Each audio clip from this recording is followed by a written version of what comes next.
In the West, wildfires are on the rampage, while the Texas coast is facing tropical storm threat. Effects of climate change are getting worse in every part of the country. Stretching from Iowa to Maine. I'm from a multi-generational farming family. I've experienced 2 hurricanes, a tornado, drought conditions. Here in Nevada, it's dangerous for the kids to play outside. With the high heat comes the fires. And here on the Oregon-Idaho border, fire is raging out of control. I was just praying the whole time, please don't let my house burn down. Things are getting hotter. Hurricane season is getting earlier and earlier. This hurricane season is running ahead of schedule. I've never seen wind that strong before. Every year to hear on the news, oh, it's record-breaking. At what point do we say this isn't normal? I mean, climate change is causing these more frequent major disasters. Heavy rain is once again ravaging the region. Being in a historically black neighborhood, there's a potential for our neighborhood to not make it through if we're not built for extreme weather. Extreme weather doesn't just affect Democrats or Republicans. It affects all of us. But what gives me hope is we know what's causing this and we have the solutions. Taking action for a better world has never been more important. And it starts with us. Starts with us. Starts with us. Starts with us. Right?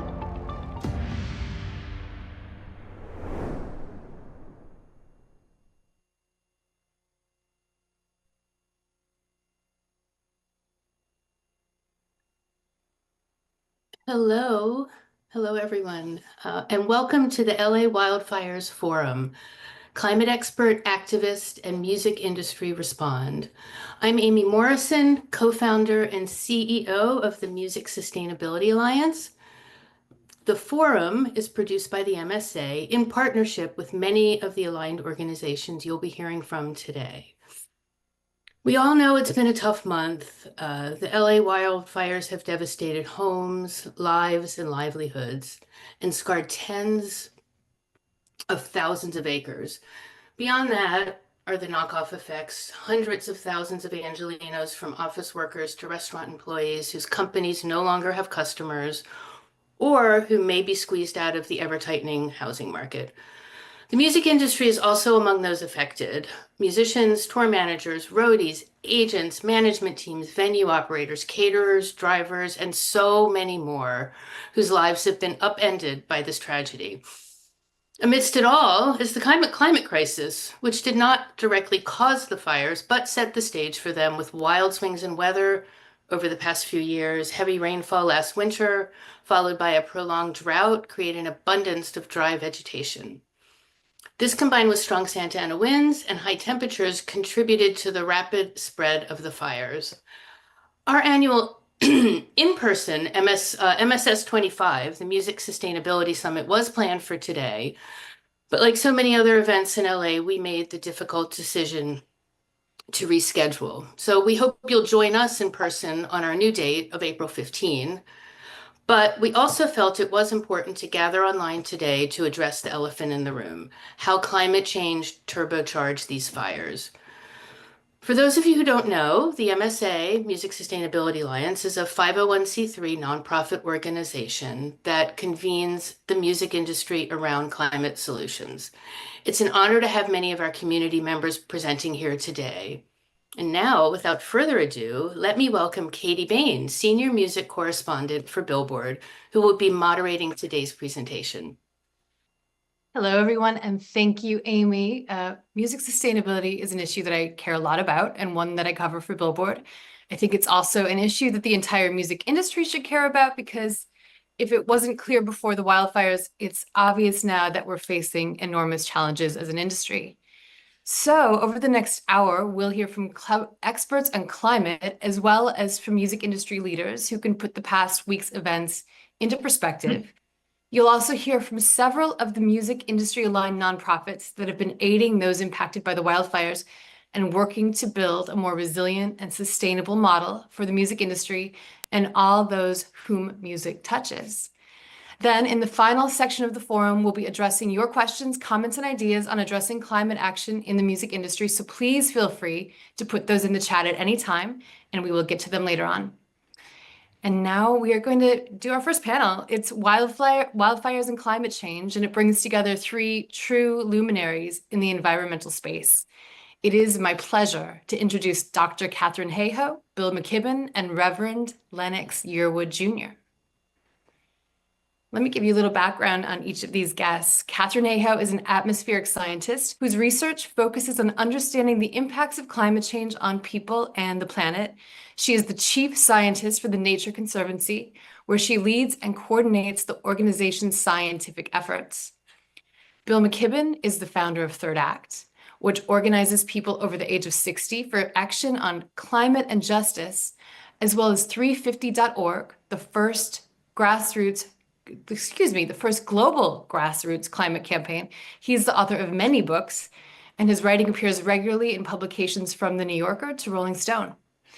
And then, of course, Reverend Lennox Yearwood Jr. is the president and CEO of Hip Hop Caucus, a minister, community activist, U.S. Air Force veteran, and one of the most influential people in hip hop political life. The nonpartisan Hip Hop Caucus focuses on addressing core issues impacting underserved and vulnerable communities. Welcome, everyone, and thank you so much for joining us. And so I have a bunch of questions for you all, but Catherine Hayhoe, let's start with you. As a climate scientist, please help us connect the dots between climate change and what we've been seeing in Los Angeles. How much of this is an anomaly and how much of this is a new normal? People often refer to climate change as global warming, but I usually call it global weirding, because wherever we live, climate change is loading the weather dice against us. So we have always had hurricanes in the Gulf. We've always had ice storms in New England. We've always had wildfires in California. But there is no question that these wildfires are burning much more quickly. They're burning greater area. And in this case, we have never seen fire weather conditions like this in the month of January before. Climate change is taking these hazards and these risks and making them worse. And that's putting us all at risk, no matter who we are, no matter where we live. And Dr. Hayhoe, do you feel that the media has done an adequate job with the LA wildfires in particular, really telling the public that this is a function of climate change? Many of our reporters and our TV stations are getting much better at it. And I know that organizations like the Society of Environmental Journalists is all about training reporters and training writers to understand those links. But they are not being made enough. If you ask people do you understand how climate change made this worse, most people would still say no. This is the headline story of our time. Every time there's a disaster, we need to understand that it is our choices that are contributing to this risk, and each of us has a role to play in making a difference. And, I know that out there watching this are a lot of people of influence who have the ability to communicate on a mass scale. What would your recommendations be for this particular group of people to get this message out? I am so glad that you asked that because I just think that's the most important thing we don't understand. Often when we say climate action, people say, okay, well, I recycle, I change my light bulbs, I might drive a plug-in car. But the most important thing each of us can do is, as Bill says, not to get ahead of ourselves, for an individual not to be such an individual. When we use our voice to connect in the places where we work, where we live, where we study, all of the people who might be listening to us, to say, what could we do together? What could our group do together? Our family, our class, our organization, our school, our place of work. What could we do together? That is how social change happens. So the number one thing every single one of us can do is use our voice. And I have seen 8-year-old children and 95-year-old great-grandparents do it. And if they can do it, I think every single one of us can too. Thank you so much for that. That is super helpful, especially for this particular group. Bill McKibben, I have several questions for you. Thank you so much for being here today. And I wanted to start, despite the horrific fires, government policy seems to be stepping away from climate action. What changes do you think are possible in this hyper-partisan era? Well, first of all, let's just say those fires really were horrific. The house of my oldest memories, a place where I was a young boy in Altadena, burned to the ground on the third or fourth day of those fires. And it brought home, as a bunch of things have in recent years, the fact that there's nothing abstract about this crisis. Government policy at the moment, under the Trump administration, has veered towards sharply favoring the oil and gas and coal industries. Those are the things that drive the climate crisis. When we burn fossil fuel, we raise the temperature of the earth, period, end of story. The only way out of that is to find some other way to power our world. And happily, the engineers have provided us with that. The price of energy from the sun and wind and batteries has dropped 90% in the last decade. We live on a planet where the cheapest way to produce power is to point a sheet of glass at the sun. That was, America started down that road in the Biden years, at least a little bit, but we need to go much further down it. We need to understand that this rapid transition is the only thing that can bail us out. And I will say that one of the ironies here is that Los Angeles has done more than any other big city in the country to move in this direction. It's producing a huge percentage of its power from clean energy. And that California is the state that's most advanced here. California last year, 2024, used 25% less natural gas than they did in 2023 to generate electricity, just because there's now so many solar panels and batteries. So emulating that across the country and around the world is the kind of policy we very badly need. What do you think it will take for the fires to be a galvanizing moment for climate change? Or do you think that things are going to get worse before there's a mass movement? Events like this can help. Rev can tell you about Hurricane Katrina in 2005 in New Orleans, a terrible tragedy that began the process of alerting Americans to what was going on. But by themselves, these can produce as much fear and inaction as they do action. What we have to do is give people a sense that something else is very much possible. Later this year, on the autumnal equinox, the weekend of September 20th and 21st, we're going to have a big day of global action called Sun Day. And it's going to be all about celebrating the fact that now we live on a planet where it's possible to stop setting things on fire and instead rely on the large ball of burning gas that the good Lord was kind enough to hang 93 million miles up in the sky. That's going to be a huge day that's going to need lots and lots of help, among other things, from the music industry to get this story across. Because even those of us who are environmentalists haven't quite figured out what a remarkable moment we're at. We still think about solar power and wind power as alternative energy, as if it was kind of the Whole Foods of energy, nice but pricey. It's the Costco of energy. Cheap, available in bulk, on the shelf. If we can get that message across in a weekend of beautiful action around the country, then we have some chance of resetting policy in the short window that physics is giving us to cope with climate change. Thank you so much for the heads up on that. And I hope everyone remembers to mark their calendars. September 20th, Sunday. Reverend Yearwood, excuse me. I'm excited to talk to you, and I want to ask you, even though the fires have devastated both rich and poor communities, it's those at the lower ends of the economic ladder that are least able to rebuild their homes and their lives. What should we be doing to support them now and then going into the future? We must do everything we can to stop this climate crisis. It is those who are most vulnerable, those vulnerable communities who are at risk of hurting because of this climate crisis.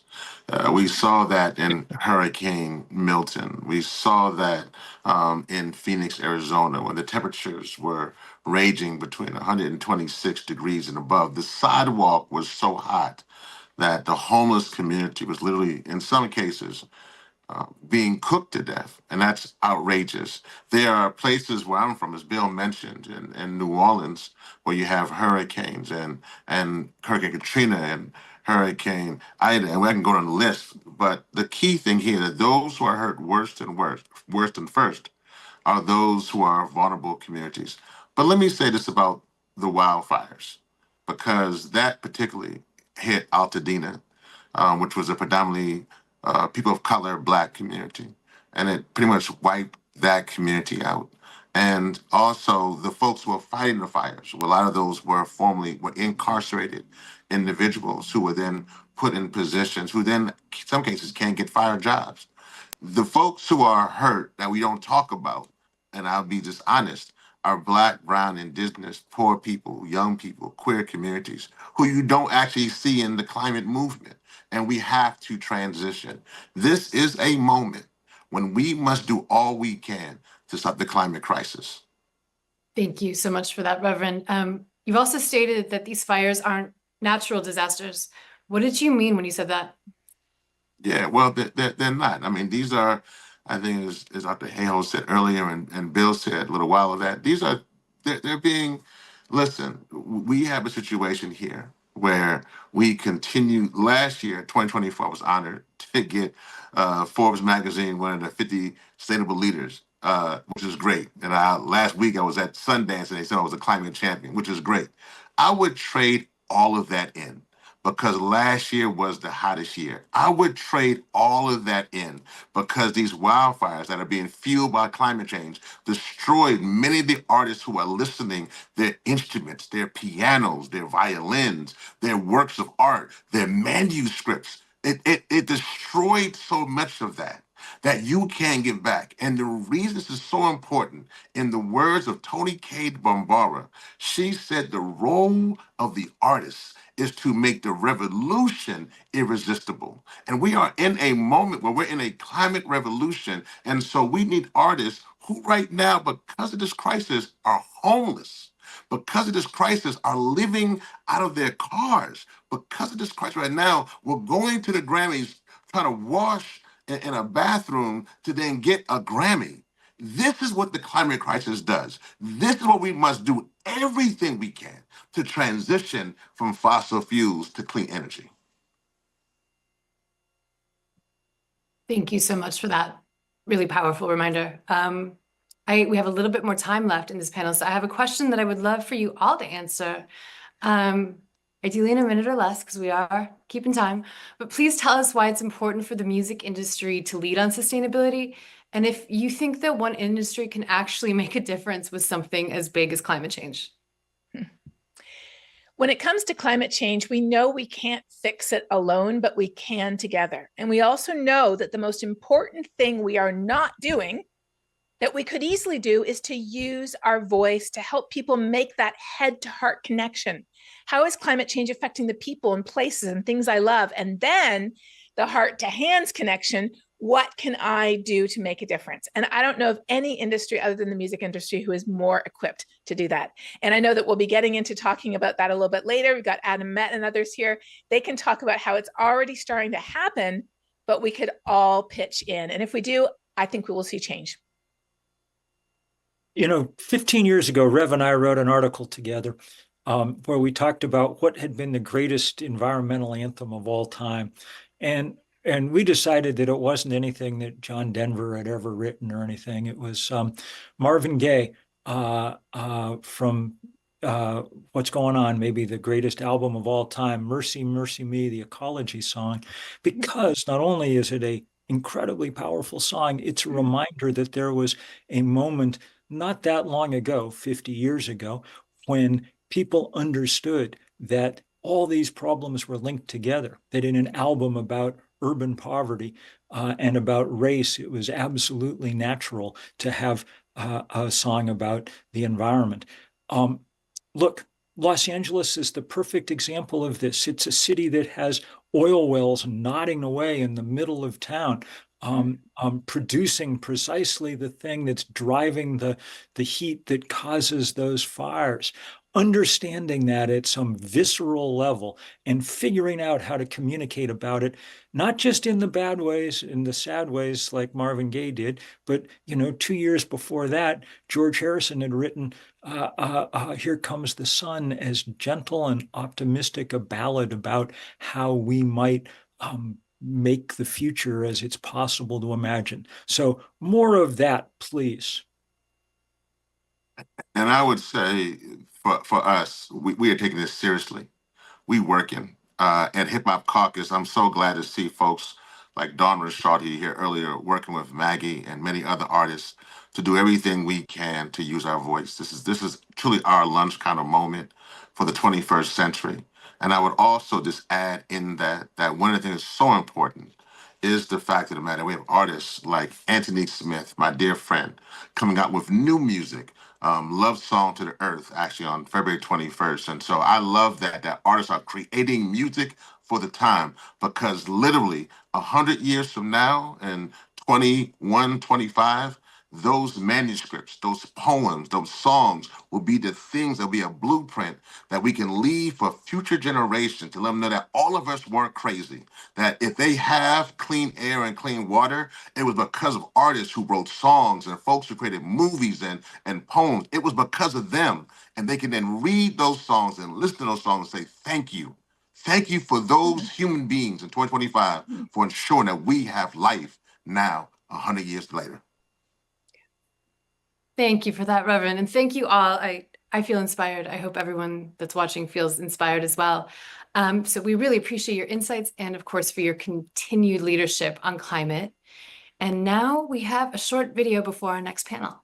You know, we're seeing wildfires in January and February in what's supposed to be a rainy season. Watching my son's childhood memories burn down on national television was one of the worst feelings of my life. And it was the largest wildfire in California history until the next year. And basically every year we break new records. Everybody in California knows somebody who's been directly affected by wildfire, because that is how prevalent this drought wildfire cycle has become in California, ending up as some sort of trauma for all of us.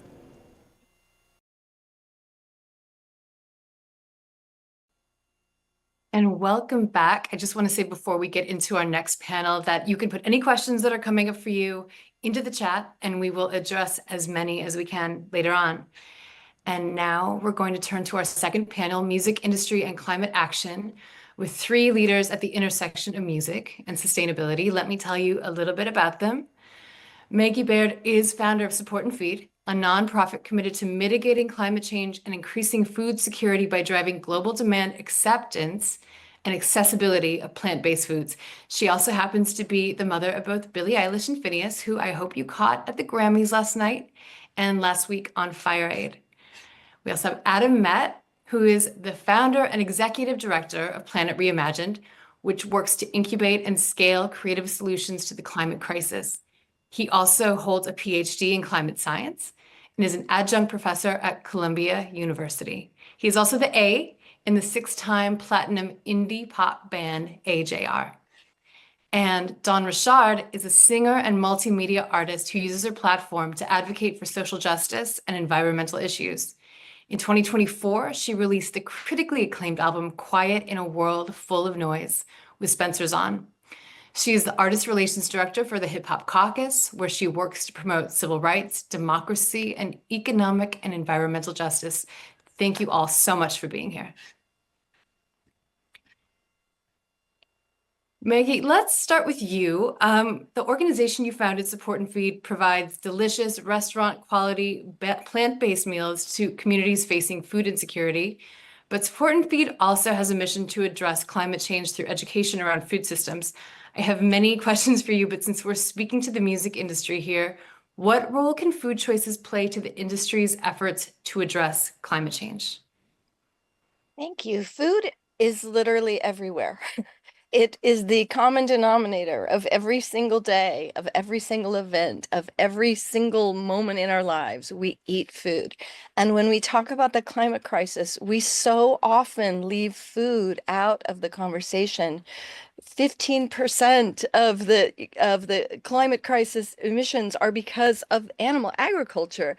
It is the second largest contributor after fossil fuels, and it is also a large consumer of fossil fuels.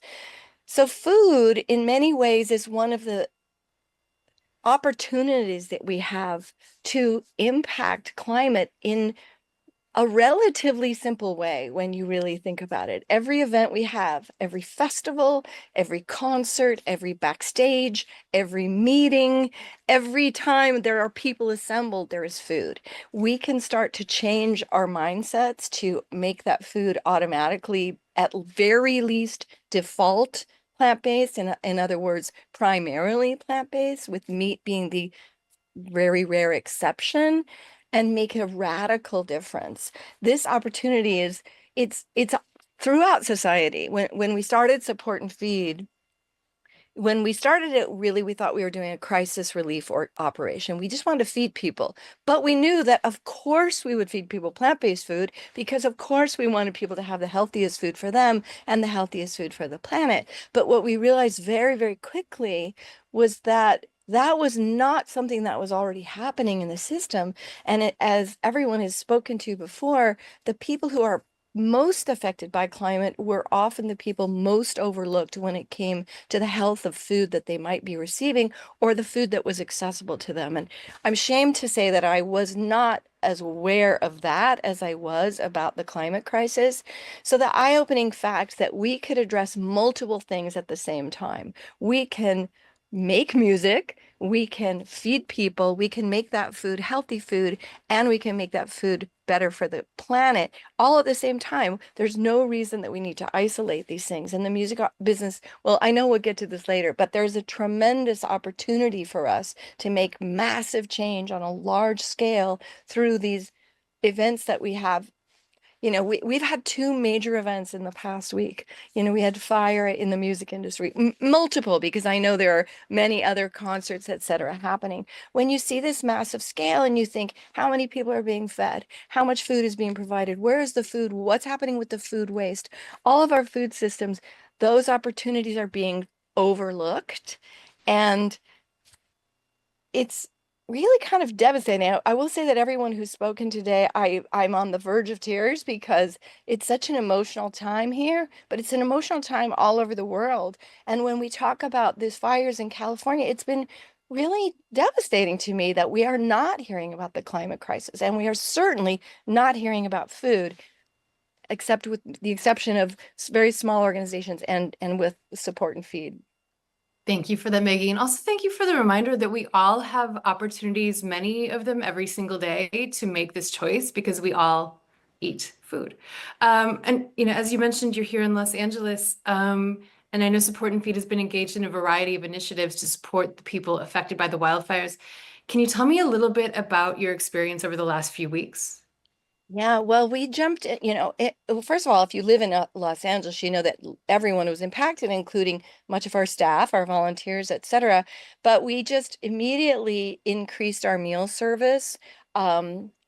Oh, wait, hold on. There's something on my screen, which I will ignore. We increased our meal service all over the city. And the reason we did it all over the city was because people who were impacted by the fires were all over the city. There were people who lost their jobs and their businesses, people who were displaced. So everywhere that we're already serving meals, which is through community organizations all over the city that have amazing relationships and know what community members need, we radically increase those. And then in the targeted areas, the areas of the burn, we quite thoughtfully and carefully partnered with another organization, a restaurant, and we are offering meals twice a week in Altadena for several hours at a time. On Wednesdays, we have a 3 or 4 hour pop-up, and on Sundays. And this isn't just hot meals cooked fresh. This is tables, places to sit, places to get to know each other, talk. Sometimes we've had things like massages and manicures and haircuts provided by the partner organizations there as well. So, but I think the important part about that is that we're not done. This is a very long operation. We will be there throughout the city through the next years, feeding plant-based meals, adding to our information education programs, really supporting all these orgs. We'll be in Altadena for the foreseeable future. We're not going anywhere, because what we forget about these events is they don't go away. It's not like you have a storm and you clean up and everything goes back to normal. The impact is generational, really. We're still feeding people in Tennessee affected by the hurricanes.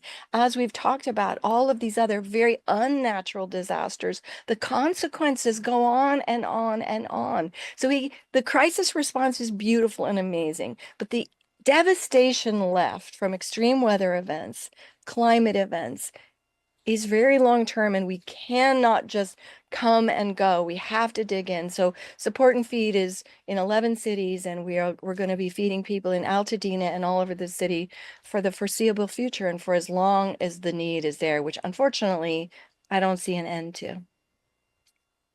That is amazing, Maggie. Thank you for telling us all about it and really for the incredible work. I think it's, hard for people who aren't here to understand really the magnitude of this, and to know that you're on the ground doing such daily work means a lot to people. So thank you. And Adam, let's turn to you. You've had a really big year with AJR, coming off a massive tour, but your contributions to the climate movement this past year have received equal recognition. And as someone who straddles these two worlds, what insights can you share about what the music industry is doing right on the issue and what we could do differently to have greater impact? Absolutely. Thank you for that question. I think I want to frame my answer in a way that people might not be expecting. And really, it's about what we can learn from the music industry in order to build a more effective climate movement. And I'll describe what I mean by that. So over the last year, I've spent a lot of time talking to record labels, touring companies, to promoters, to fans.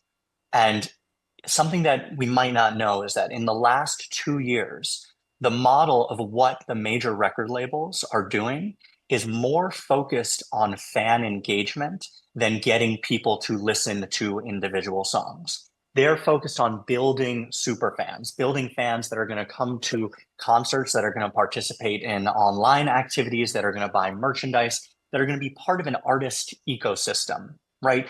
That's a lot bigger of an investment, but it's also a lot more important of an investment than trying to get somebody just to listen to one song. Now, the climate movement needs to understand what the music industry is doing and do more of that. We need to build this idea of a fan-based climate movement. And now what Maggie has done with Support and Feed is take these fans that are at these shows and turn them into climate engaged people who understand that there is so much more being done in the music industry than just taking one small action. These people are able to engage at a much deeper level, and the music industry is so good at that. That's what we need to be doing in climate. Now, in the last panel and the beginning of this panel, we've been talking a lot about how to communicate things effectively. Communication is incredibly important. We need to do a lot better job at communicating. Climate is a hard thing, obviously, to communicate.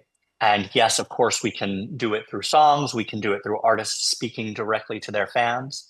But if you don't have that next step, that on-ramp to the activism, that way for the fans to get engaged, we are stopping the train before it gets to the station. We're basically preventing opportunities that are huge to be able to engage fans at a really, really deep level. And my organization, Planet Reimagined, did a massive study with Ticketmaster to understand how to do this, how to get fans engaged at a deeper level. And we have all of this data that we've analyzed, and we implemented what we learned on our tour.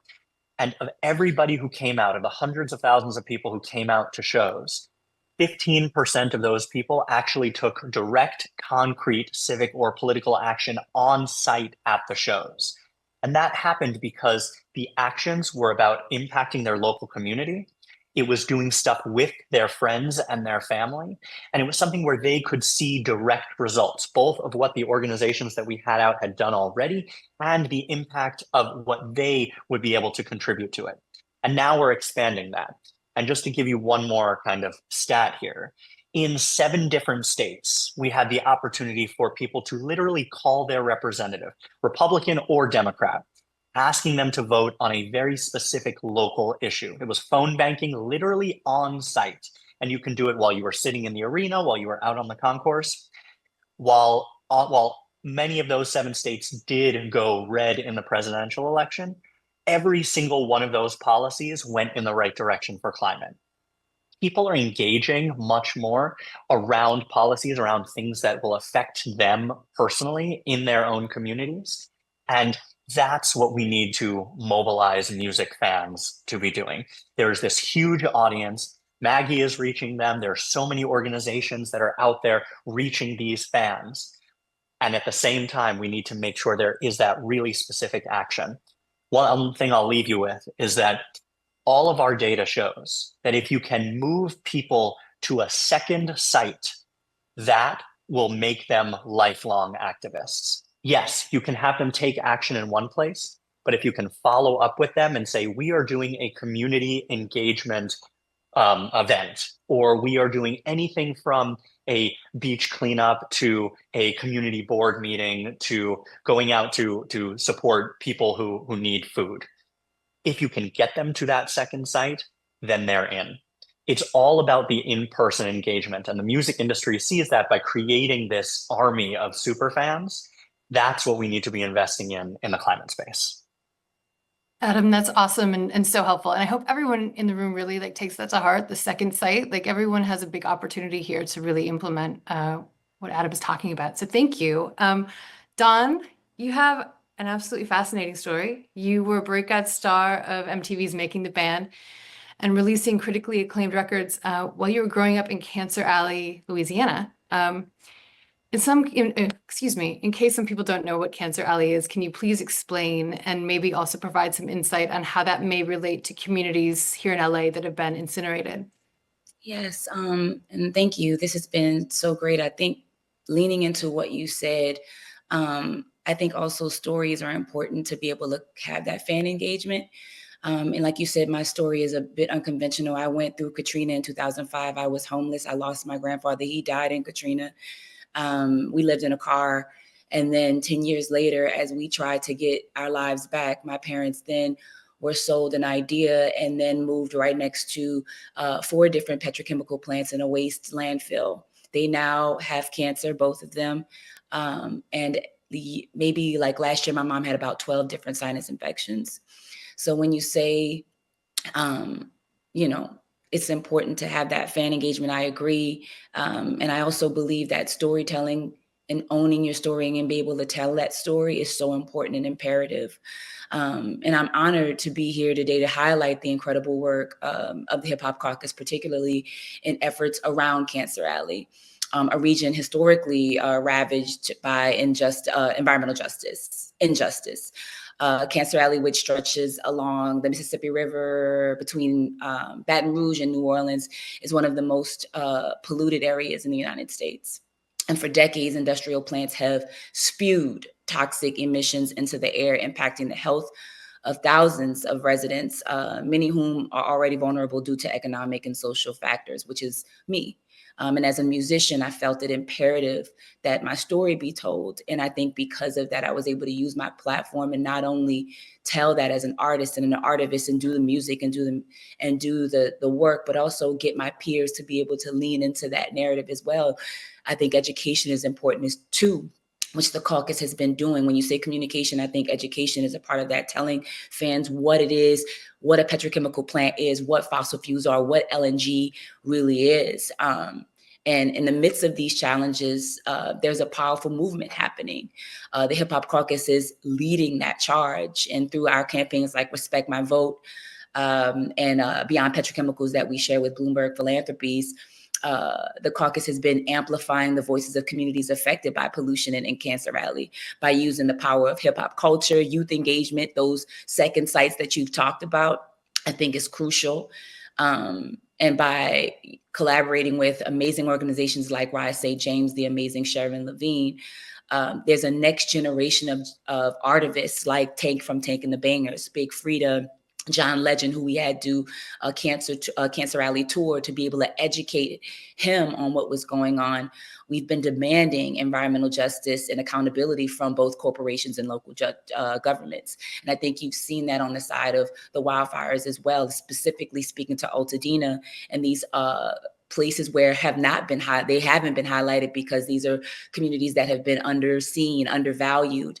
And I think their stories, being able to be out there and us talking to these organizations and these people who have lost everything and they don't have the ability to tell their stories, or they do tell their stories, but they're not highlighted.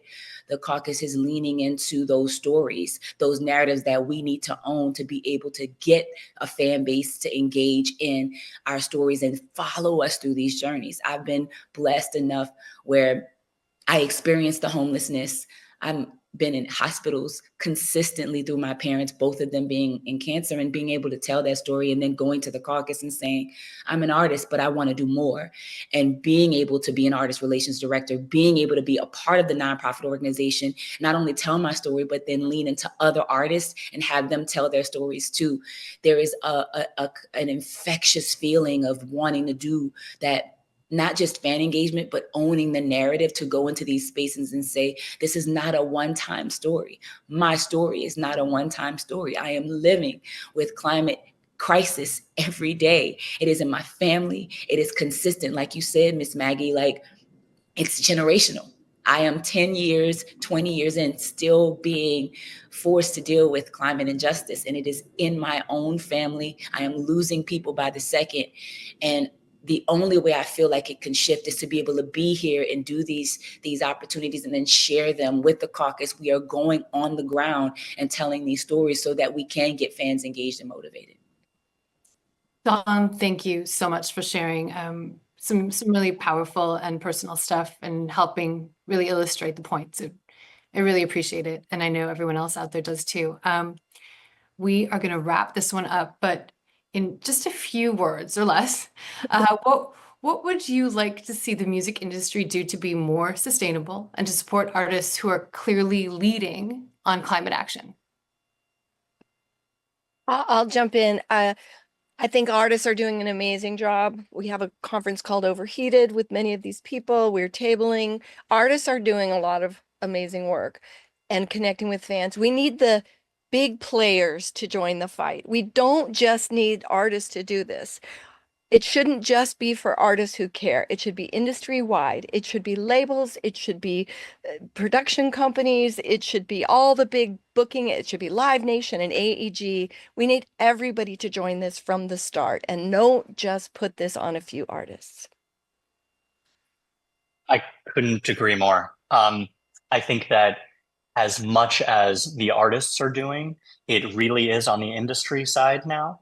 But what the industry can be doing is be the first ones to adopt the new technologies. It's not up to the music industry to be inventing new approaches to trucking and new approaches to how we are supplying food. It really is, we should be the first adopters. We should be pioneering these technologies and prove to the rest of the industry that these technologies work, because the music industry has the capability to do that. We need to be the first movers here. I couldn't agree more with both of you. I think it is time. Artists can't hold that. They've been holding it for a long time, and it's been beautiful what they've been doing. I think it's time to start implementing these ecosystems within the labels. They have brand categories and brand departments and all these different departments that they utilize to make money on artists, off of artists and off of music. They need to implement these systems into being sustainable, implement these systems into helping avoid this crisis or get on the board. I think we're a little behind. I think they need to start moving it immediately. And I'll just say there are companies that are doing that. So I don't want to discount them because there are amazing labels who are really working hard at this, and everyone is. So kudos to that, but across the board. Yeah, it's more of a unity thing, like all across the board, not just one-offs, but we have a big enough ecosystem in the industry, I think, to be able to take this and do this together instead of it being silos, everyone united on a united front. Thank you all. That's inspiring and I think also practically helpful in ways that people can really implement. So I appreciate it. And yeah, we appreciate your time. As a senior, heat is a big deal for me. The entire month of July was 110 and above. There's nothing worse than having a 116-degree heat and trying to walk from the car to the house. I see all around me seniors that have fallen and experience serious burns. I mean, burns that have to have treatment in burn units and physical therapy and stuff just to get back mobility. He kills. He's dangerous.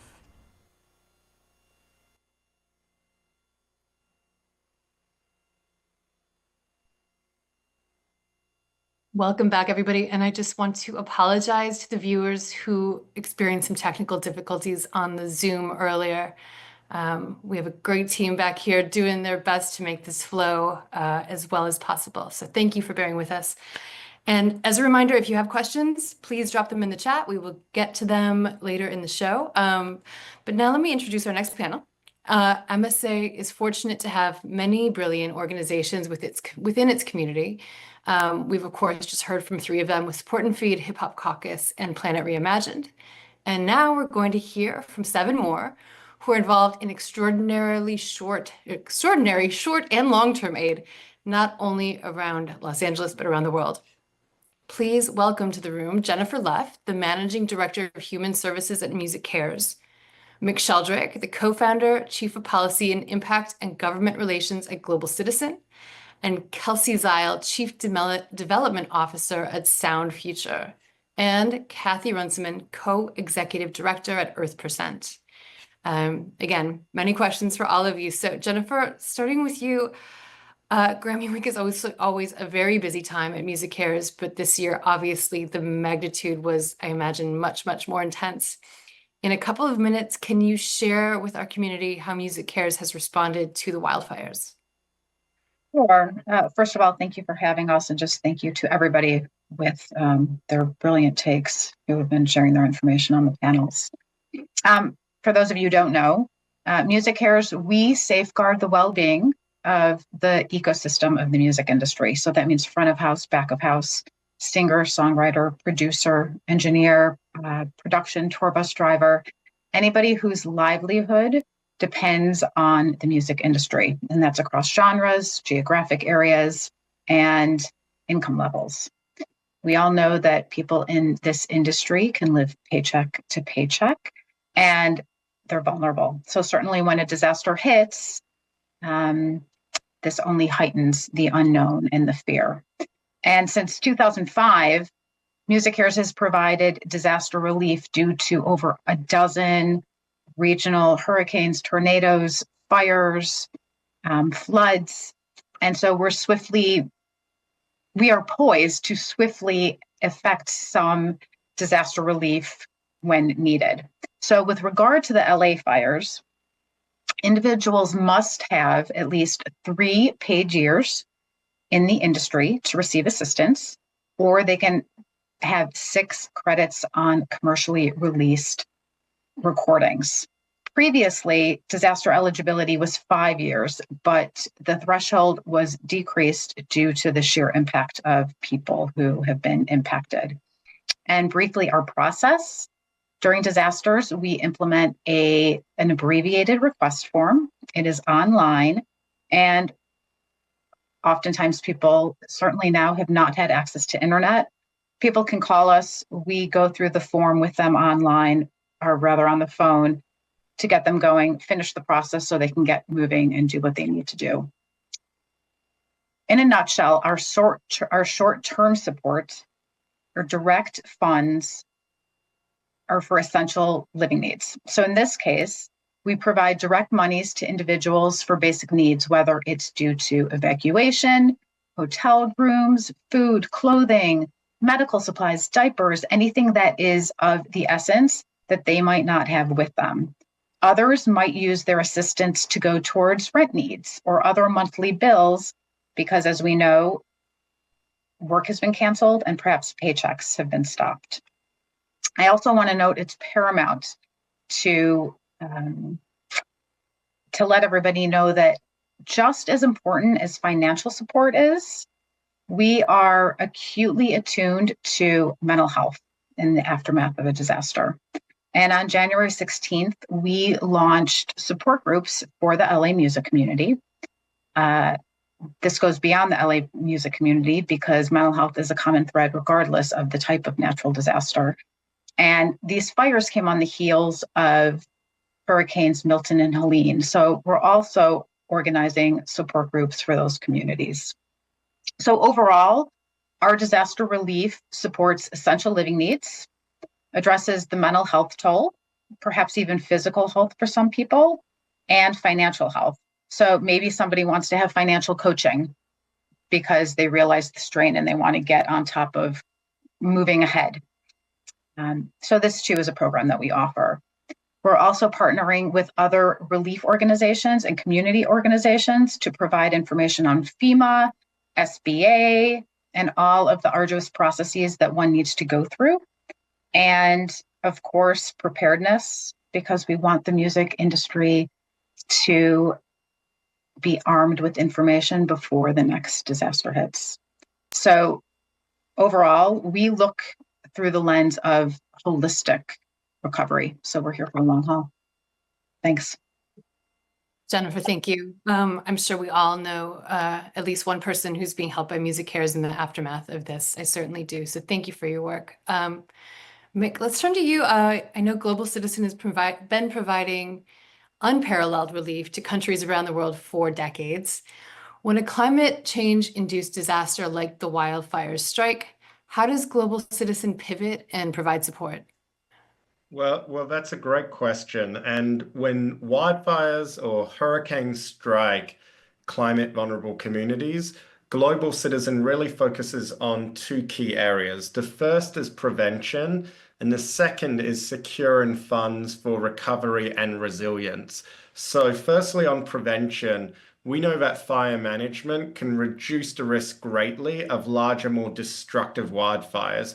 It's part of the reason that in Brazil, in the Amazon rainforest right now, we're currently partnering up with Rewild, formerly Leonardo DiCaprio's foundation, to mobilize $1 billion to address illegal burning in the entire Amazon vicinity. And this funding is to help safer land clearing techniques be implemented to prevent fires. It's to ensure better fire detection and response teams and fire brigades. And it's also to ensure better forest restoration to stabilize rainfall patterns, which of course can have an impact as far away as California. And so we're currently calling on governments, businesses, philanthropies to step up. And as you know, in our Global Citizen Pop and Policy mode, we recognize anyone who steps up at the Global Citizen Festival Amazonia that's going to be held in the Amazon on November 9th to coincide with the climate talks later this year. The second big area is around unlocking funds, because we know communities can't recover or prepare for future disasters, whether it's fires in California or hurricanes in the Caribbean, without access to funds. And yet, outdated financial systems often leave these communities without resources. So how are we responding? Well, in recent years, alongside Barbadian Prime Minister Mia Mottley, Billie Eilish, Rihanna, and 250,000 global citizens, we've already pushed for natural disaster pause clauses, allowing countries hit by climate disasters to effectively pause their loan repayments in the event of a natural disaster. So for Barbados, this would mean it can access up to 15% of its GDP, $700 million, in the event of a future hurricane. But of course, we need these solutions elsewhere. And I know when you look at California, look at the fact that it's sustained more than $100 billion in wildfire damages. Over 60% are estimated to be uninsured. And yet California's entire rainy day fund is just $10 billion. And of course, banks in California have in large part already paused mortgage repayments for affected homeowners. But we think there's a real opportunity for broader financial reform. And for instance, by introducing solidarity levies on polluting industries, for instance, we could unlock billions for recovery and resilience. Policies that can be adopted in a range of ways, including at the state level. Because without action, and to quote the Prime Minister of Barbados, Mia Mottley again, entire regions risk becoming uninsurable, uninvestable, and unlivable. And so that's why I want to extend an invitation later this week on Thursday. Our partners at the Solidarity's Levy Task Force will be hosting an open consultation. You can hit me up on LinkedIn or direct message for details, because as we've heard again and again, natural disasters are the canary in the coal mine. And unless we wake up now, we won't be able to change the future, but together we can. So looking forward to being with you all today, and Global Citizen stands with all of you. Thank you so much, Mick. That's just a lot of really incredible information and work. So much appreciated.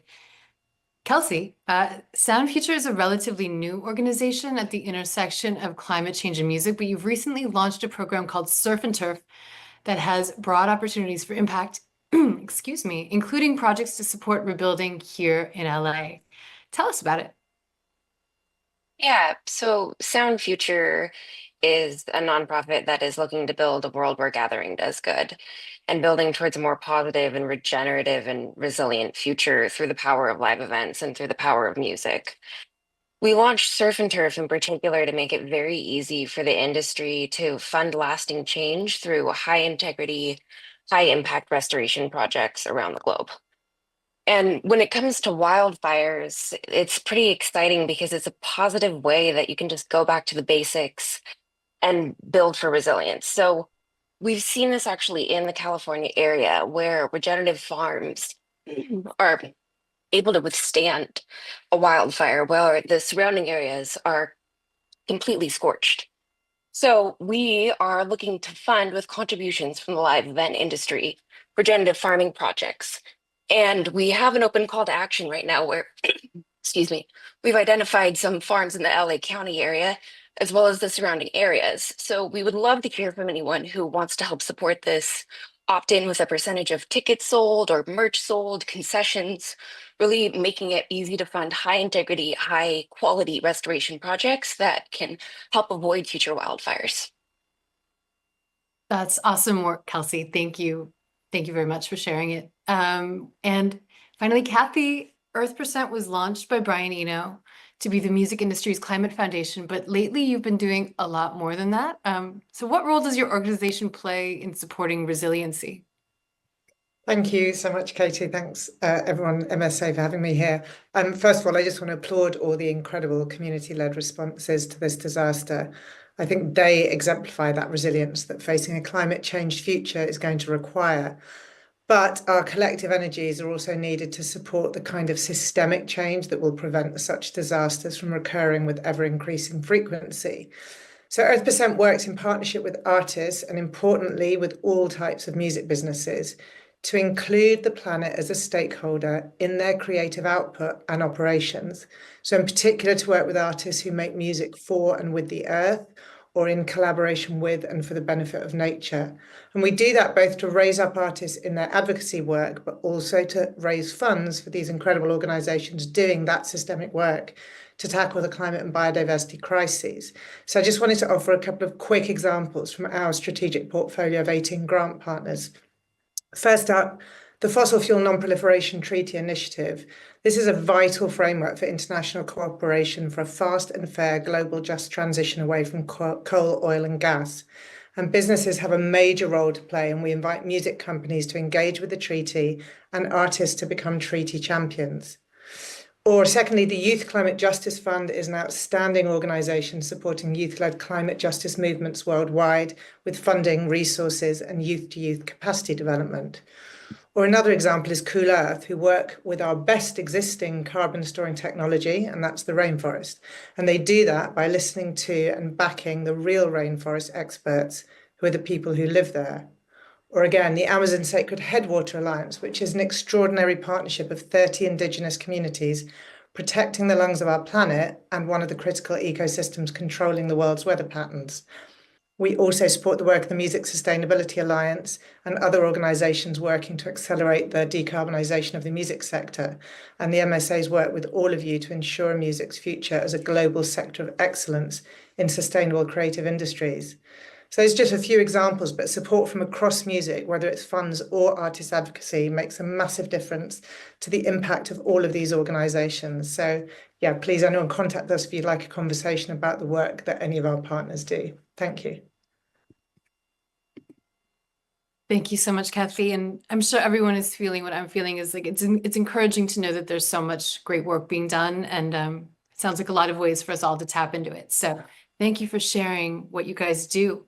Right now we have one more short video, and then we're going to get into our final panel. I grew up on the reservation, proud member of the Navajo Nation.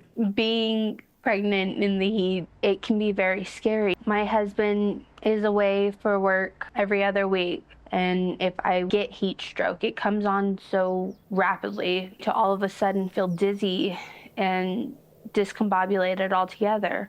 To do that while being alone is even more terrifying. Every year to hear on the news, oh, it's record breaking, it's record breaking. At what point do we say, this isn't normal, this is dangerous?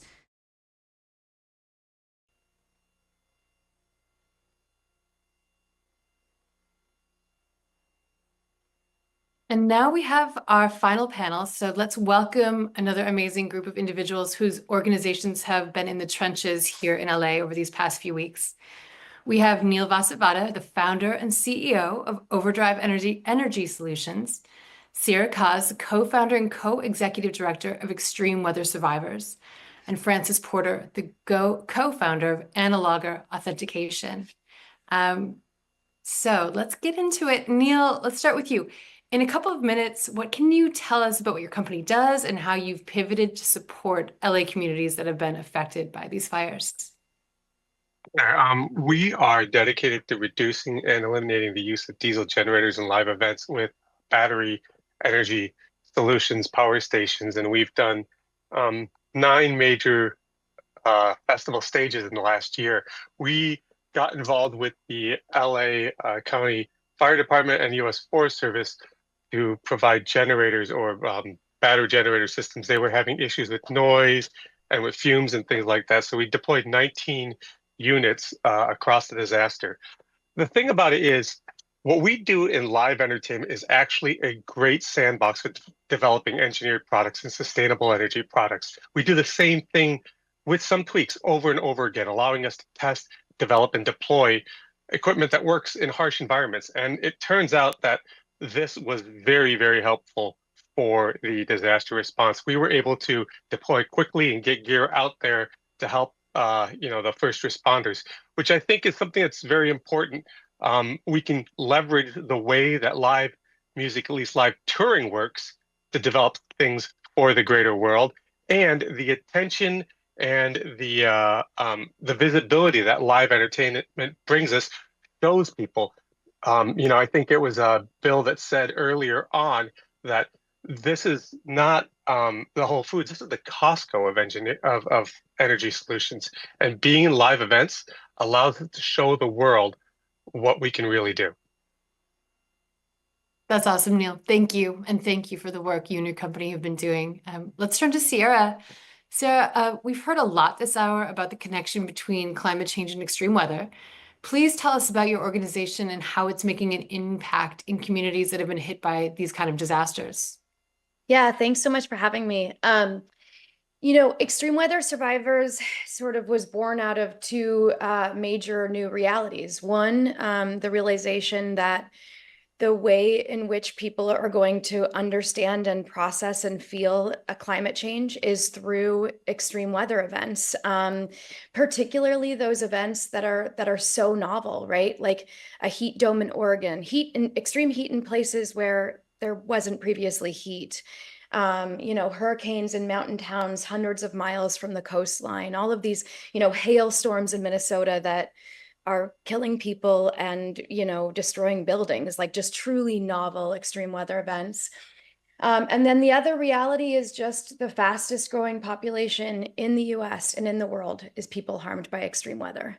And so, I personally had started the organization less than a year ago, having a sort of I would consider sort of mild extreme weather experience cut to I watched my middle school and high school burn down last month, right, in LA.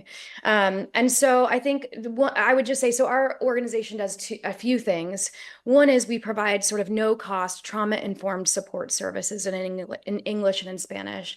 The second is we really work to connect communities across these disasters, to provide disaster mentorship, to help guide one another through the next days and weeks.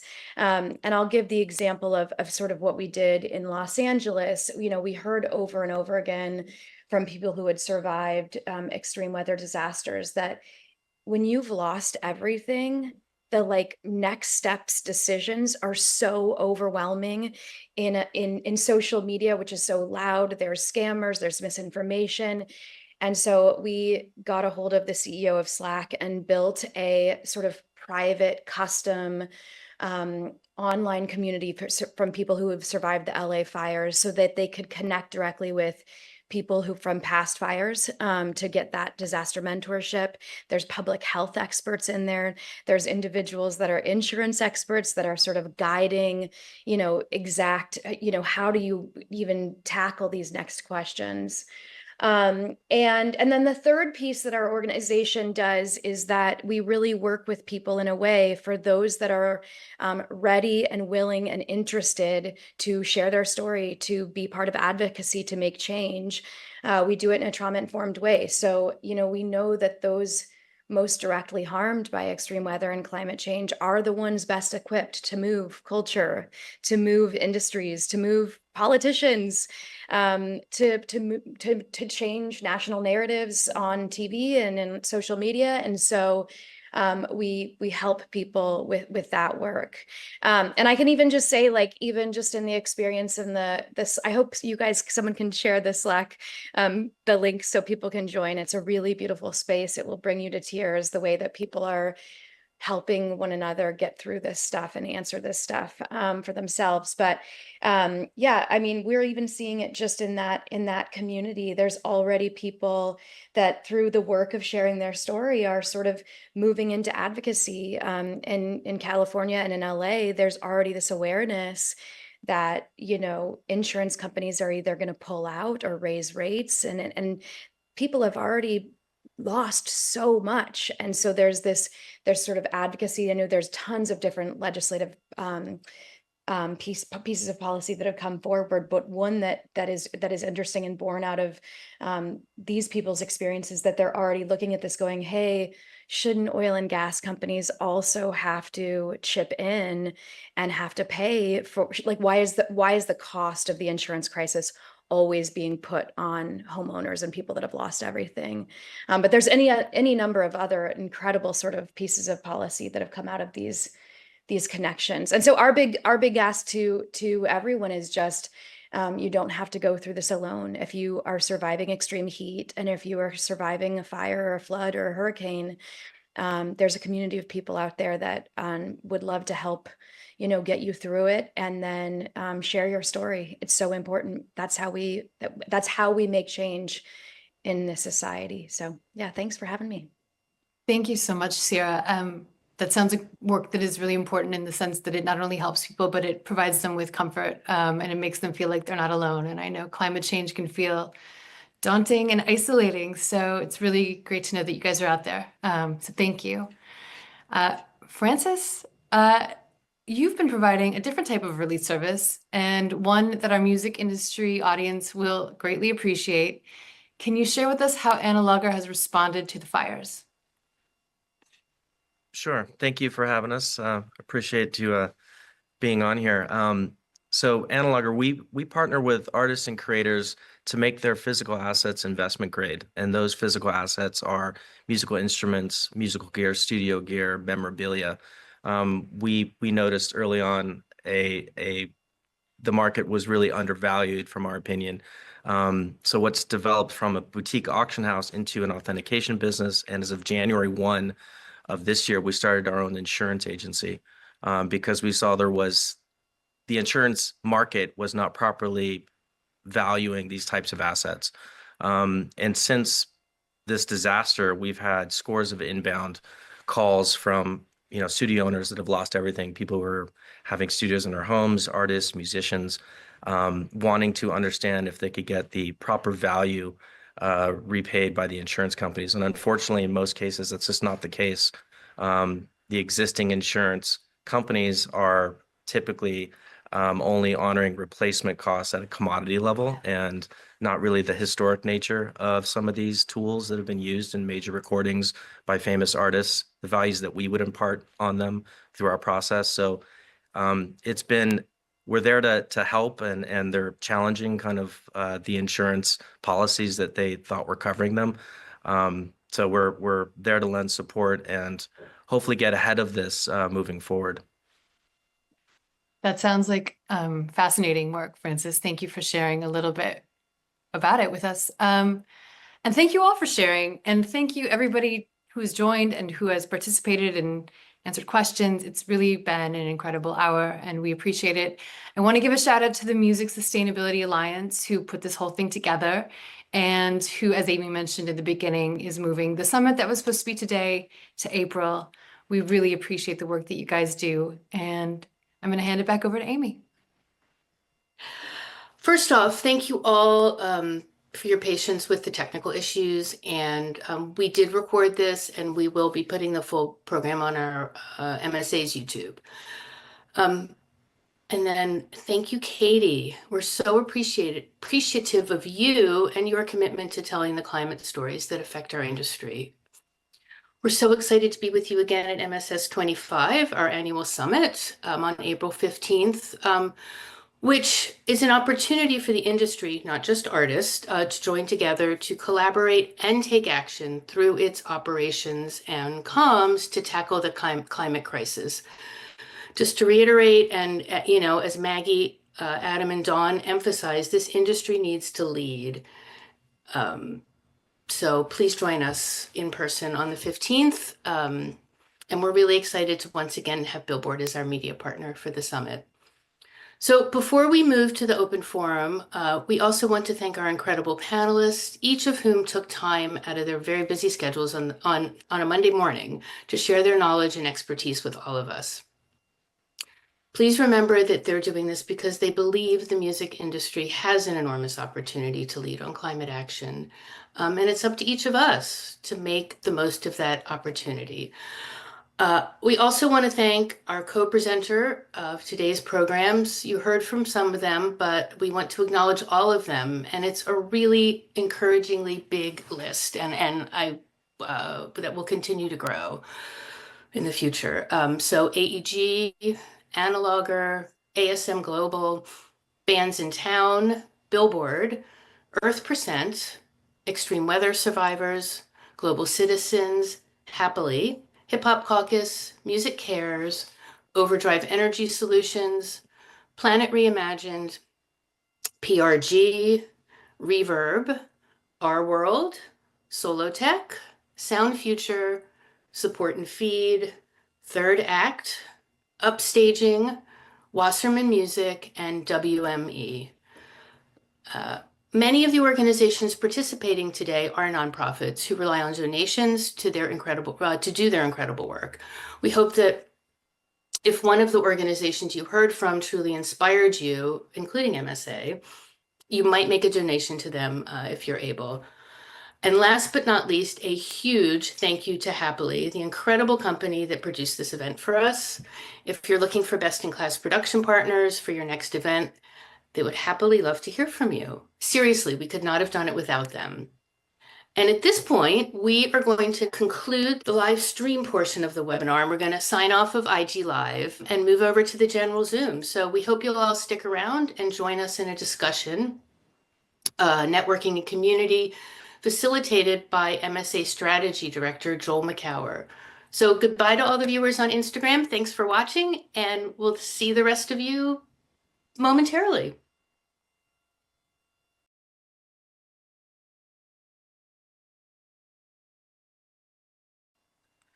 Well, momentarily is now. Hey, everyone. I'm Joel McCower, Strategy Director at Music Sustainability Alliance. I'm also founder of, co-founder and board chair of Trellis Group, which some of you used to know as GreenBiz, our previous name. We're going to spend a little time with you now. We heard so many great people, but what we really want to do is open this up. I have some questions. You all have been asking some questions, and this is an opportunity for any and all to weigh in. We're going to start that by chat, although we have the option of turning on your mics and cameras. So if you want to join us in that way, just raise your hand using the Zoom platform, and we'll try to get to you. We have Catherine Hayhoe, I believe, is still on. I want to have a question for you, Catherine. What's the one ask you want musicians to ask of their fans? I want people not to be afraid to have these conversations and to be using their voices to catalyze change. I think Adam Met spoke very effectively about the way AGR, his band, is getting people involved. It's not just about, recycling or changing your light bulbs these days. It is about using our voice to catalyze social change. Our society has changed in the past. Think about the abolition of slavery, women getting the vote, civil rights being enacted in the US, the end of apartheid in South Africa. Every single time that happened, it was not because a president or a prime minister or a CEO or a big, rich, famous person decided it should. It was because ordinary people used their voices. Our voice has power. Ordinary people using their voices to talk about how this impacts ordinary people, the rest of humanity. Sarah, you want to weigh in on this, or do you have another question or comment? Yeah, I just wanted to add to what Dr. Catherine Hayhoe was saying. Right after the election, we looked at our nationwide network and we said, how many people actually in the network that have survived this stuff voted for Trump or said they're independent or said actively, I'm not political, I'm not a scientist, so I try not to weigh into this stuff. And we just looked at how do they talk about this stuff, because they do, because they were harmed. And, I even just last week, a firefighter said something to me about, one way I try to talk about this when I'm in an environment where I know people, the climate change may feel like the wrong phrasing for them. I just don't start the conversation that way. I start it by saying, you know what? If there's a type of energy that makes less fires and that's cheaper, like, we're Americans, we like options. Shouldn't we have them? And so I just want to echo what Dr. Hayhoe said. Like, we have people in our community that are starting to talk about this stuff and are, because they've been harmed, because they don't want to be flooded again, and because they don't want it to happen to more and more families. And so we just have to share our stories, and we have to be comfortable talking with one another. We just have to. It's impacting all of us. Yeah. This is an open forum, so if you have something you want to say, something you want to ask, pop it in chat or raise your hand on Zoom, and we'll take your question.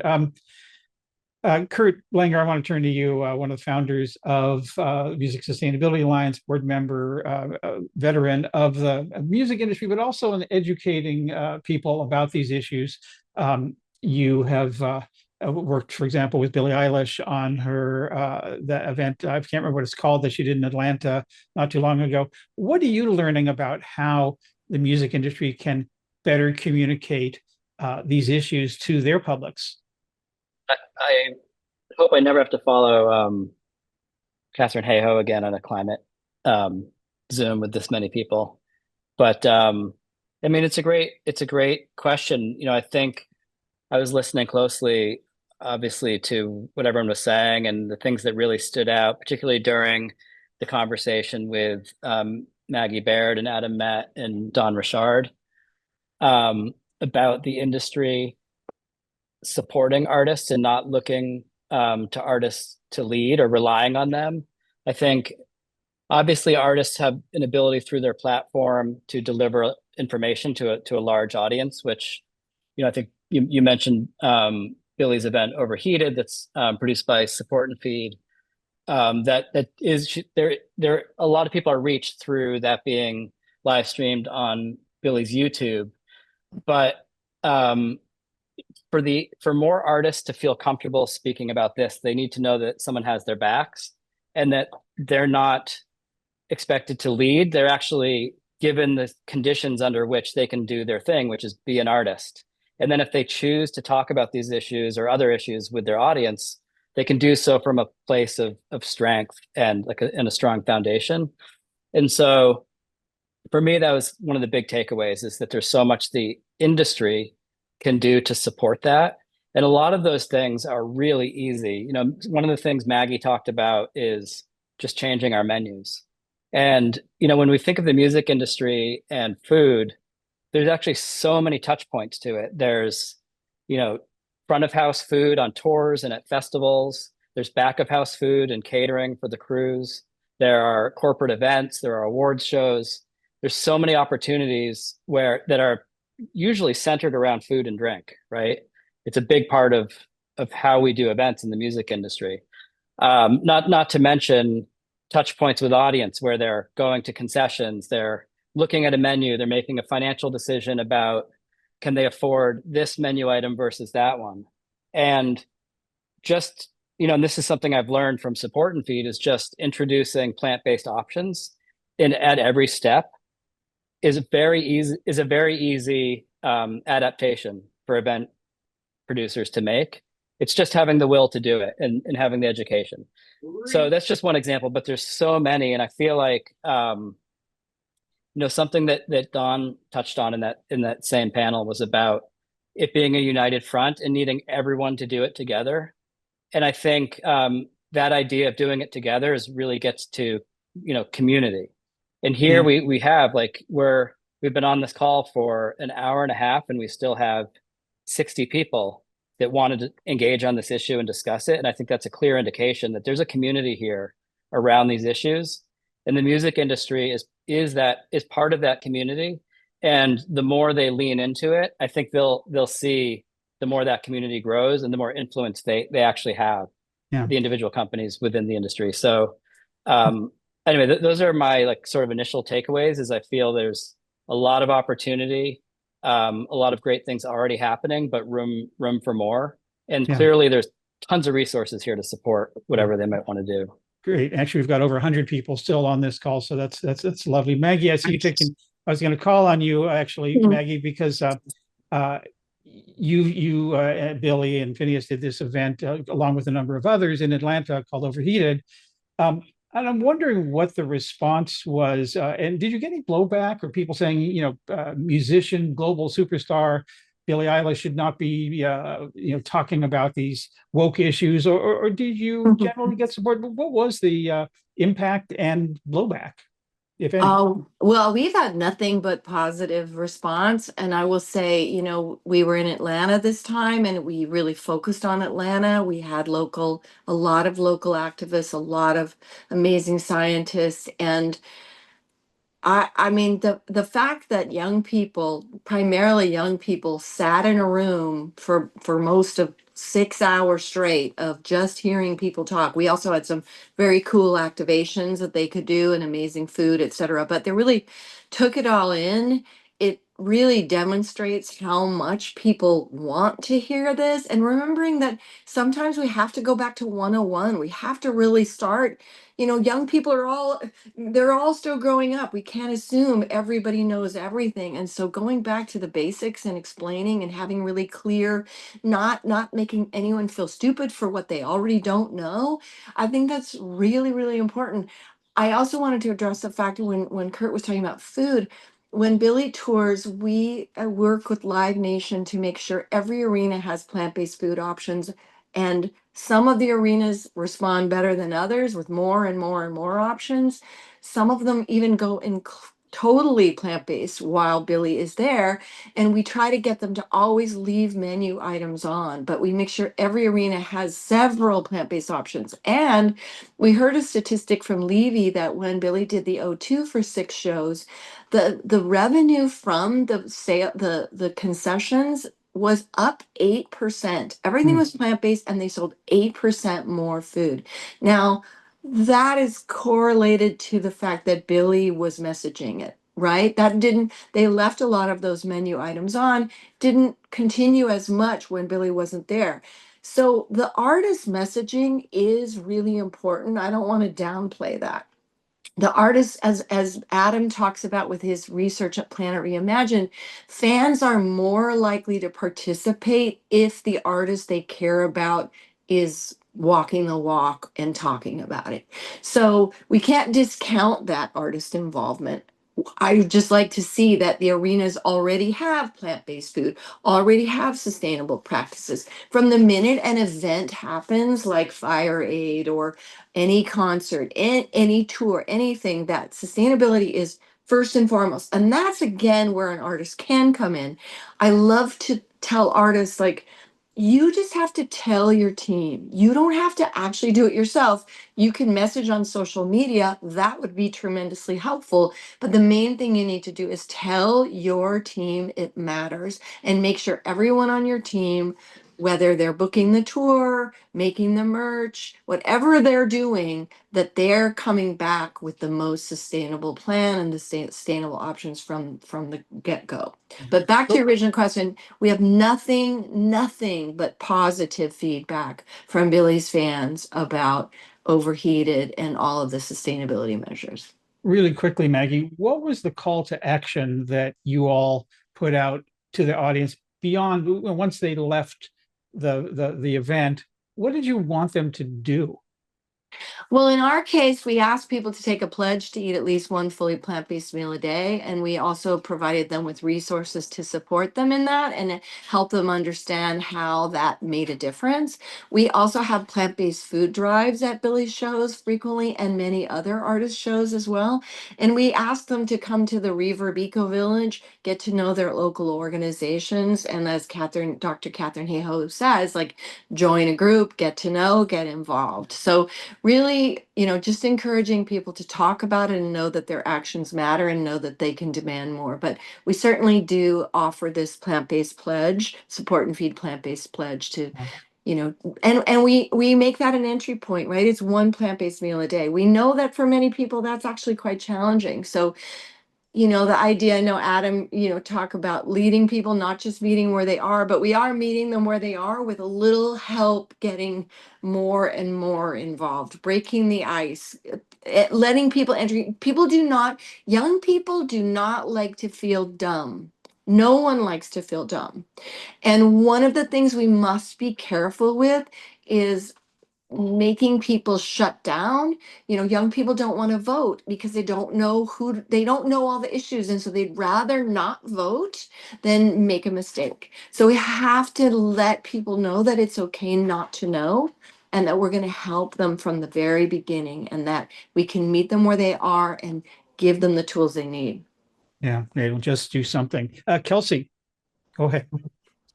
Yeah, this may be a question to MSA at large, but I mean, Maggie, you just mentioned this too, like there's certain arenas that resonate with it more than others. And from the surf and turf side, if we're doing regenerative farming, that we can talk about that and having higher crop yield or resilience to wildfires, and that resonates without having to use the word climate change. So I'm wondering if that's something that we can do across our members or across your members, is collect information on, what audiences, what areas, who is, really wants that more progressive climate forward messaging, who is resonating more with, more of the resiliency play, so that we can figure out how to have the most effective adoption in each arena or each venue or each part of the tour. So not sure if that's happening or people are looking across that, but so like that'd be a really valuable database for all of the MSA members to have access to. Great, and that's one of the roles of the Music Sustainability Alliance, is helping to aggregate and propagate those kinds of resources, so that everybody knows what everybody's doing and everybody has access to those kinds of tools and resources. Great, thank you, Kelsey and Maggie, of course. We have a question about funding. How do we get more funding for this important work? And most of this is done on volunteer labor, as is many of your organizations. Where does that funding come from? I'm just curious, just sort of as we say in basketball, a jump ball that anybody can answer. Kurt, I'm going to call on you or Amy Morrison from the Music Sustainability Alliance. Any thoughts about the funding issue? I know that's an issue for MSA as well. Or anyone else who wants to raise their hand and jump in. That's a loaded question. We are finding that through membership, some of the larger corporations are coming on board as members and seeing value in the resources that we are providing. I mean, I'll be really honest here with everybody that the philanthropy side of it is more challenging through wanting to use the voice of the industry, meaning artists in their minds, to spread the word. And I think that's always been a interesting challenge. You know, if you can touch fame, then you want to give money. And I just, the message out there is that all of this work makes an impact. You know, reuse at an arena is introducing tens of thousands of people to the reuse system. And that's because an artist said yes, or a venue operator said yes, but not necessarily because they're using their, you know, voice literally on their social channels. So I would just encourage people to look at it that way. Oh, that's interesting, Kelsey, about marketing dollars. I think you know, sponsoring the summit is a great way to use marketing budgets. You know, you will be in a room with you know, a couple hundred people, and being able to share your message and table and all those things. So Yeah, the reason I ask is you can it can be a bit controversial, right? Because you have some big organizations that are willing to kind of cut those checks to have the halo of being associated with a sustainability organization, and that can be really helpful. Or, you know, wanting to match a contribution and double to kind of again get that brand halo, which can be helpful or necessary to like do the good. But also, how do you balance that with not allowing them to then be greenwashy or, you know, green shifting because they can kind of say that they're associated with doing good. So, you know, we're thinking about that too on the Sound Future side is how do we make sure we're doing this really high integrity, but also, you know, how do we also make sure as much money as possible is going into saving the planet? yeah, no, I think you bring up two really interesting points. One, that's another place I think where we, as the people, nonprofits and groups doing the work, can help each other out with the research on these companies to make sure that they're really yeah, that's a good point. walking the walk. And then also, I think sometimes we have to say no. Yeah. Kurt, you want to weigh in? Yeah.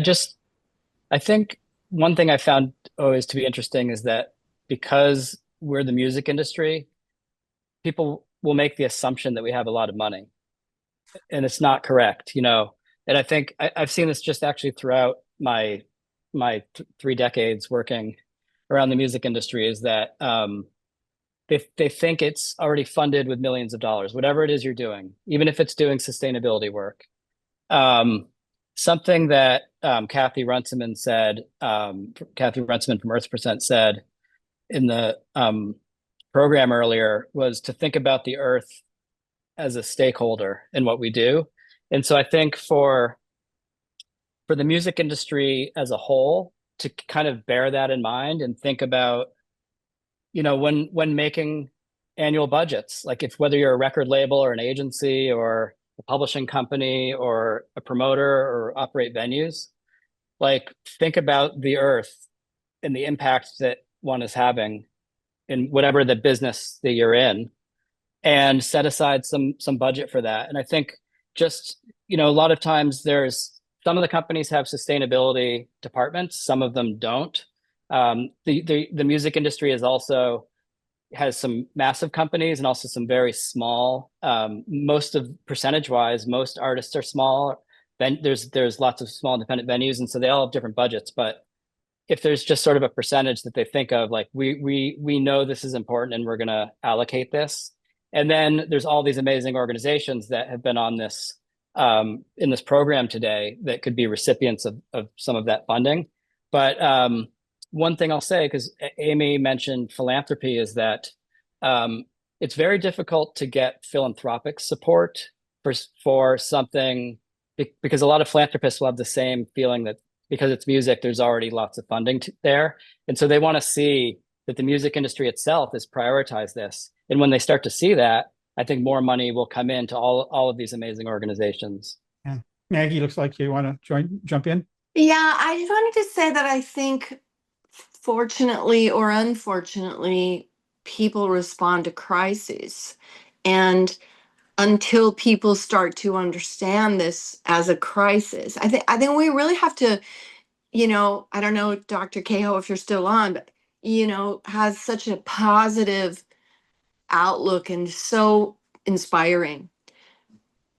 And I think we need to do that and also convey this crisis level to everyone, including the big corporations, including everyone. And we somehow, what I've noticed in the case of this fires is people's very unwillingness to talk about climate. And I know that Dr. Cahill mentioned like a little bit, but not enough, just nowhere near enough, right? It's almost like you're talking about gun control when there's a mass shooting and, they're like, please, not now. It's not the time. It's like, oh, let's not talk about the climate crisis now. We have a natural disaster to deal with.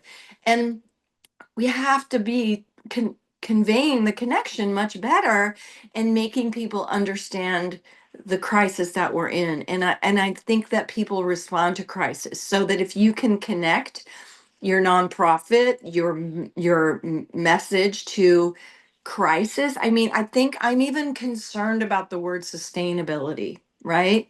Because the word sustainability has this kind of casual, long-term vibe to it. And I don't think that speaks to donors possibly as much as urgency and immediacy and what is at risk. And I think we need to start talking about the risks. To me, the risks are insurance companies are not going to insure your tour. It is a matter of time, right? Insurance companies are not going to insure you if you have extreme weather events.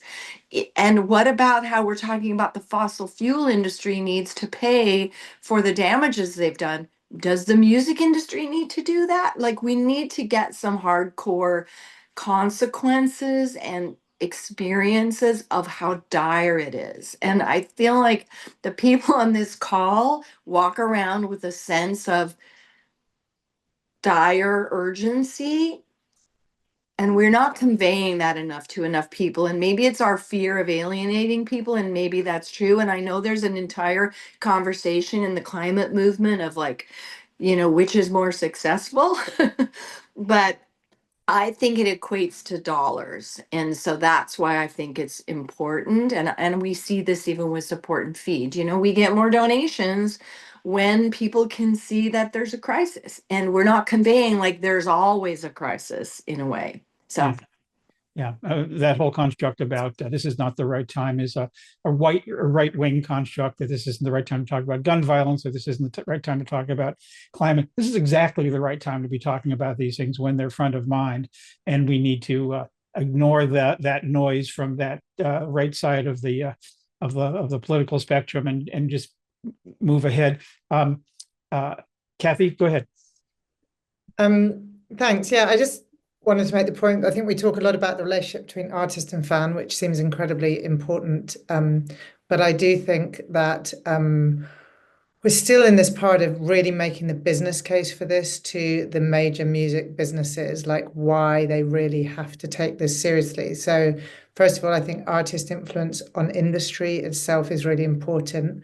I've heard slightly more times than I would like to, some of the music businesses sort of say they don't perceive there being real demand. And that's a very sort of frustrating thing to hear. But I think that part of the building the urgent case would be where artists can, and not every artist is in a contractual relationship where they can exercise that power. And I also think the work that we all have to do if we want to be in this space of music, climate and sustainability is advocate for artists to be properly paid for their work. Without that, this is a nonsensical conversation. So we have to be advocating for equitable and fair treatment of artists in the first instance.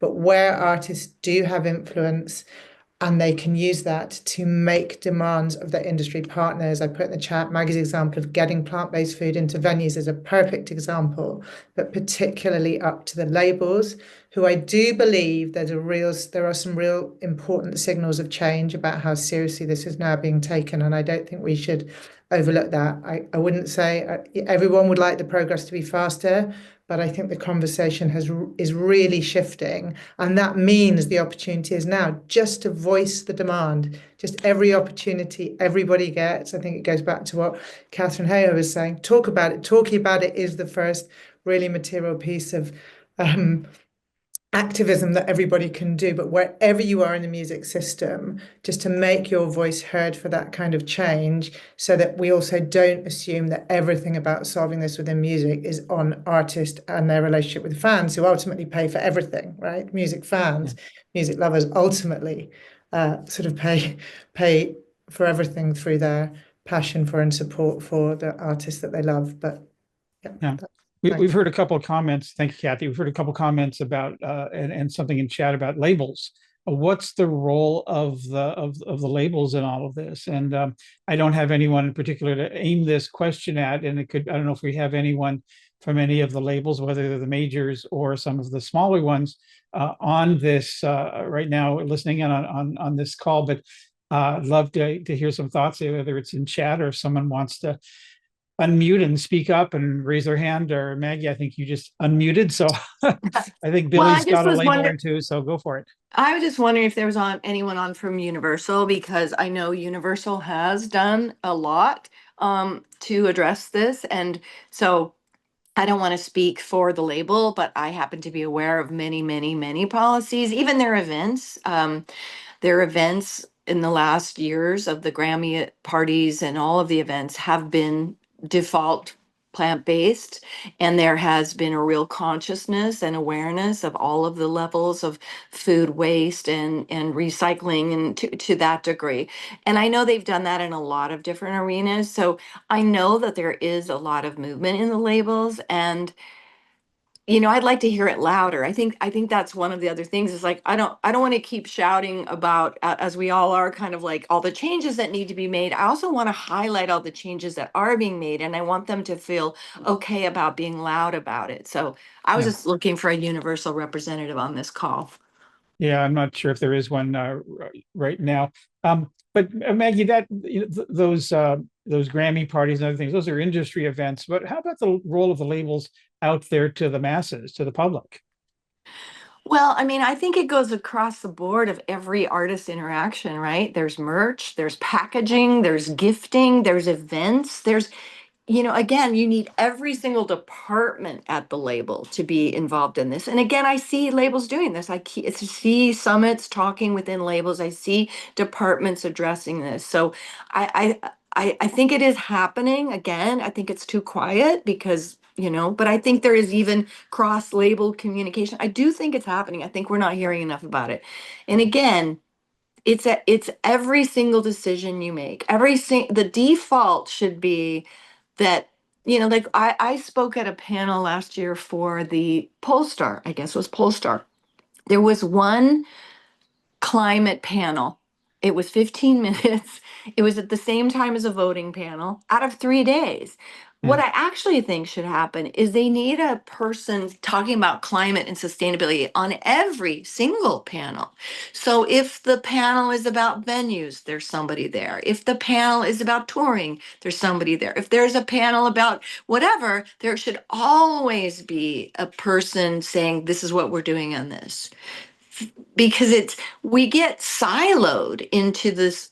These are the people who care about sustainability and climate. And the main change I'd like to see is that the given is that we are always addressing it in every single decision. Yeah, well, you just gave a roundabout plug, which I'll make more explicit, for the Music Sustainability Summit in April, which every session every panel, and as you spoke last year and will be again this year, I hope, with a new date, is about that, whether it's merch or food service or touring or energy or waste, the voice of the artist, fan engagement. That is what we talk about. Just trying to get a couple more questions. We'll end a little bit before the top of the hour. Thank you all so much. We've got over 80 people hanging in here for damn near 22 hours now. So this is a great, I think, a great indicator of the level of interest. We really appreciate your doing this. We had a question about how do you get a job in this arena, a job, full-time, paid job working in music sustainability. That's another question that I don't know, but Kurt, yeah. I'll touch on that, but just before I do, to the point about having sustainability person on every panel, I think it's also, and Amy Morrison from MSA can maybe add more to this, but one thing we talk about a lot is the same should be true of every job within the music industry. And one interesting thing to think about for anyone on the call who's touches HR or is hiring at your company is to have every new employee do a sustainability training and or think about how sustainability could work into their existing job description. So in that way, it is integrated fully into every aspect of every role, not just separated off into one department. I think that would really achieve the systemic change that we need to drive this forward more quickly. And as far as paid jobs in this field, there's not a lot of them, but I do think that as people are realizing how important this is, that will change. I think there will be more of them.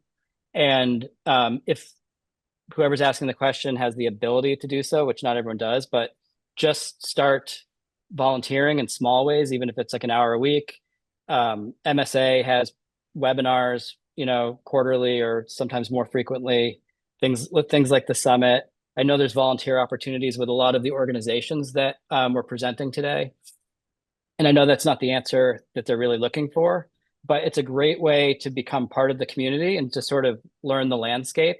And I think from there, you'll have exposure to what paid opportunities might exist. And I do think there will be more and more. Yeah. So yeah, it's a tough one. This is a growing field and everyone's sort of finding their way in terms of what's possible. Christian Robinson, go ahead. Hi, can you guys hear me? Yeah, can you turn on your camera? Is that possible?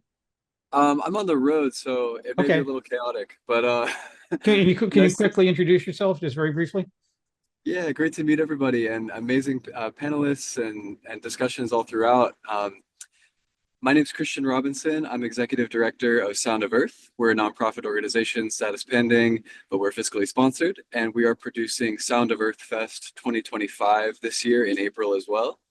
Our goal is specifically to find culture where it lives and really just tap into people's sense of possibility, because in the open-hearted state at a music festival particularly, we find that people are more open to new ideas, more open to innovative ideas, and more passionate, and kind of it's like a great place to plant seeds. So we would love for folks to come on board, and I've posted a community forum, a partner forum in the chat.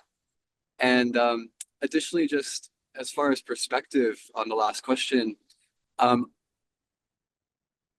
who's worked in both, I'm a USC music industry grad, and I've also worked on an X Prize team, which is one of the organizations funding carbon removal research, and I have operations experience. I can say that this world of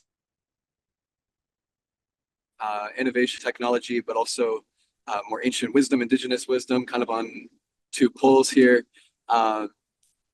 There are so many aspects that are bigger than music, and we really it starts with someone said the head and heart connection, and recognizing that life is bigger than music. And I think a great way to respect that fact and to basically just figure out where you can dive in a way that's impactful and resonates with your journey is by looking up what are the various like industry verticals that are out there? Can you work in water? Can you work in carbon removal? Can you work waste management in terms of your volunteer efforts? Maybe step outside of music as well, but also work in music. I think. Okay, we're gonna have to call it. We've got 2 more comments and 2 more minutes.